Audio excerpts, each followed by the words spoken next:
Welcome back to part 7 of an author reading of Family Bank Blueprint by yours truly, Stephanie Lennon. Thank you for joining me. Now let's talk about school supplies, which is timely because my kids actually went back to school just this week. School supplies. As Labor Day approached, once more the time came to face the hordes at Target picking out school supplies. Pink folders without prongs and red folders with prongs and the blue binders with pockets, and you get the picture. School supply shopping is exciting for kids. Everything is fresh. School hasn't become a chore yet. They're looking forward to seeing friends that they'd missed. New binders, undamaged notebooks, spirals, sharp pencils, and fresh erasers, they all rock. For parents, school supply shopping often means ignoring several pretty good supplies that litter the house. It reinforces the consumerist culture that we find ourselves living in, where the things we have are so last season. After that, they get discarded or clutter the house. School supplies present the perfect opportunity to offer the gift of choice. The scene unfolded as such. Here's your budget. You may buy the new backpack, the new lunchbox, the new earbuds, the new binders, the new folders, blah, blah, blah, blah. Or you may pocket the money and use last year's binders, backpack, lunchbox, folders, earbuds, etc., etc. Or you may raid mom's office supply cupboard for whatever is in there for free. Sometimes there's new stuff if I get it on massive sale. Sometimes there's recycled stuff, things that were claimed at the end of last year and tucked away, actually right here, tucked away for future use. Anything in between is fair game and upgrades come out of pocket. However, you must end up with everything the teachers requested. That is the requirement. The kids wrap their heads around this idea fairly quickly. Little man: but we need new notebooks. Mom: you definitely need notebooks because you've written in the old ones. Baby girl: we definitely need new crayons and glue. Mom: you need new glue, but do you need new crayons? Some of your crayons are only a little bit used. Baby girl: but most of mine are used. Mom: would you rather have the money or would you rather have new crayons? I'll spend the same money either way. I'll either give it to you or I'll give it to Target. Doesn't matter to me because I am spending the money either way. But it matters to you because... I had a long pause while everyone thought about that. Little man: so there's stuff we'll have to buy, like glue and notebooks and more pencils and stuff. Will we have to use our supply budget on that? Mom: you need to have all the right school supplies at the end.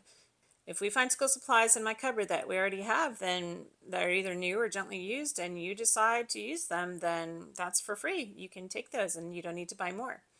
You can save the money. Little man: but you said we need to buy new notebooks. He clearly was obsessed over the notebooks.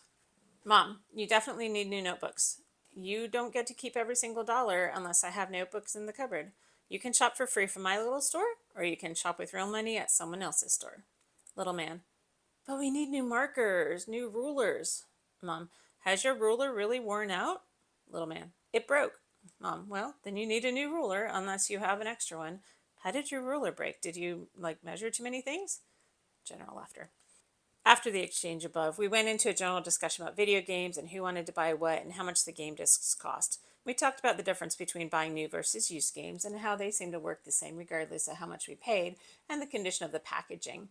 I included that in the last section video.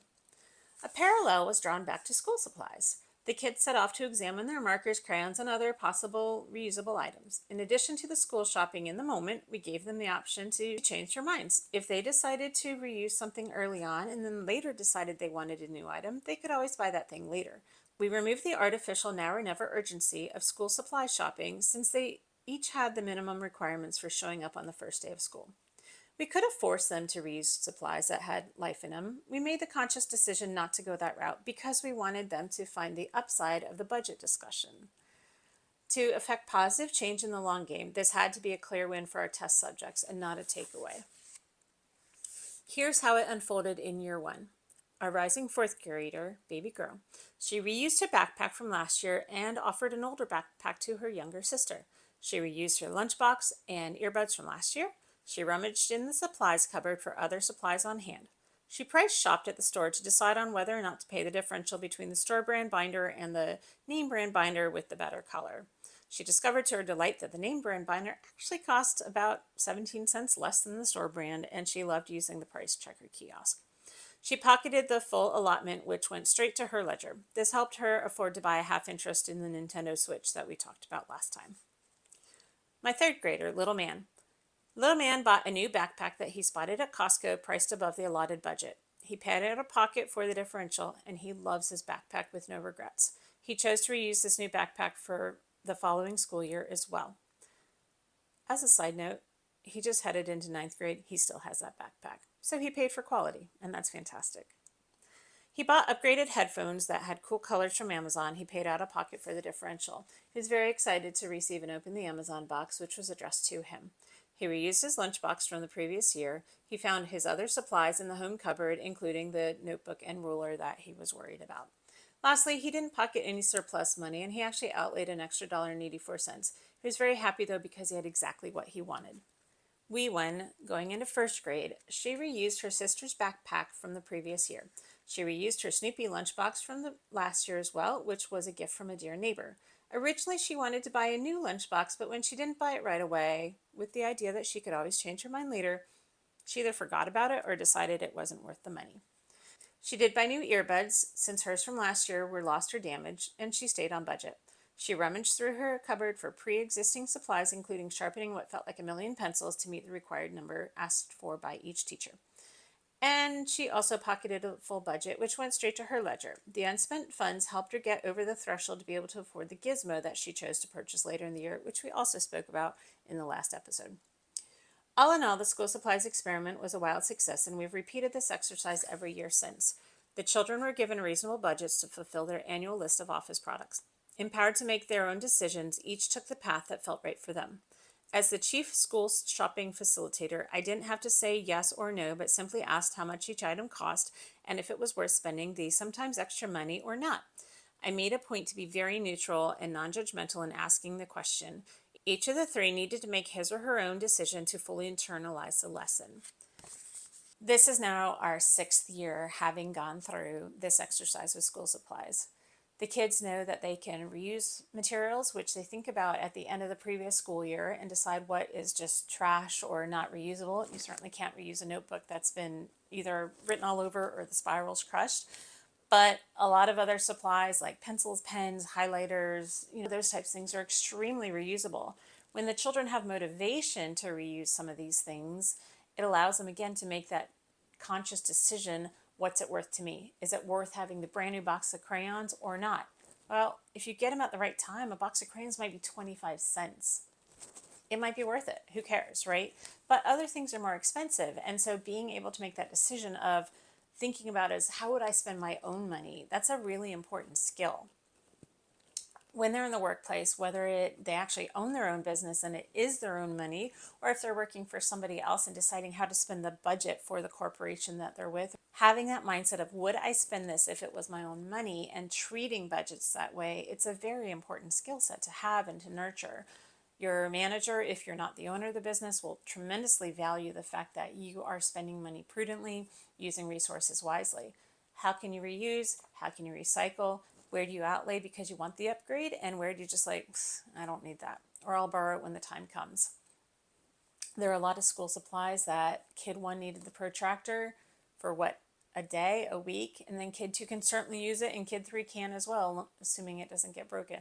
Those are the kind of things we want them thinking about of let's buy the thing and buy it once when we can. Let's reuse when we can. Let's recycle. Let's be creative. And if you really, really want the thing, buy it. That's what the power of money is, and the power of being able to control your own budget and your own spending. You can make those decisions. You can decide, is it worth the new backpack? Maybe use the one you got until November and then get the upgrade. This year, both the middle and the high school put in weapons detection systems that the kids have to pass through every day on their way into school. Different discussion for another time of a sign of the times. But where that's important is they had to rethink. Some school systems have where you actually have to bring in a clear backpack. So we didn't want to buy anything in advance, but we didn't necessarily want to buy if we didn't have to. So our school system has not yet implemented the clear backpack rule. Good to know. So we haven't had to do that. But they did have to think about binders. So the 3-ring binders can definitely set off the metal detectors, in which case then they have to pull it out every single day on their way into school, along with the metal water bottle. Okay, well, do we buy new water bottles? Do we buy different binders? Apparently there are some low metal binders out there. It's interesting what's going on because some things are not recyclable when you have to then upgrade and do something different. Now that's for me to decide how much of it is coming out of their budget and how much do I change the budget in order to accommodate what it is that they need to buy. Again, versus what do they want to do? Maybe a kid just wants to have a collection of folders, which is fine. It's the idea of problem solving. How do you get all the school supplies you need? How do you not break the bank along the way? How do you save money? And what's it worth to you? That's the lesson we're teaching here. Again, it's trade-offs. It's trade-offs and using budget that we were already going to spend on them. All right, I've gone on a little bit long on this topic, but it's top of mind because this is back to school week and it is all about how do you teach money lessons along the way. If you're finding this content valuable, I would truly appreciate a like and or a share and or a subscription. I'm a YouTuber. Every little bit of support helps and I very much appreciate it. Thank you so much. I'll put in the notes below how you can purchase Family Bank Blueprint if you're interested. Available on Amazon, both in paperback and in Kindle. Thank you.